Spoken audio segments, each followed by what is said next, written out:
নমস্কার বন্ধুরা, তোমাদের সবাইকে স্বাগত জানাই ইংল্যান্ডের ম্যানচেস্টার থেকে একটা নতুন ছোট্ট ব্লগে। দিনটা ছিল গত মঙ্গলবার। আমরা সবাই মিলে সন্ধেবেলায় চলে গিয়েছিলাম পলাশদার বাড়িতে, কারণ দাদা বাড়িতেই একটু আয়োজন করেছিল হরিনাম সংকীর্তনে। যাওয়ার সাথে সাথেই বৌদি আমাদেরকে উপরে নিয়ে গেল ঠাকুর প্রণাম করানোর জন্য। ঠাকুর তো প্রণাম করলাম, তারপরেই যেটা আমার নজর কাড়লো হচ্ছে বৌদির এই ঠাকুরের জন্য স্পেশাল ছোট্ট এই রান্নাঘরটা দেখে না আমার মন ভরে গেল যে বিদেশের মাটিতেও এত সুন্দর করে ঠাকুরের জন্য আয়োজন করা যায়।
সবাই মিলে আনন্দ করে কিন্তু সন্ধেবেলায় জমজমাট একটা হরিনাম সংকীর্তন করলাম।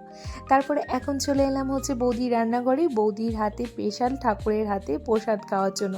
প্রসাদে বৌদি কী না বানিয়েছিল। এখানে ছিল মাখা প্রসাদ, ভাত, বেগুনি, ডাল, পনির, বাঁধাকপি, চাটনি, পায়েস, মিষ্টি, আরও কত কী।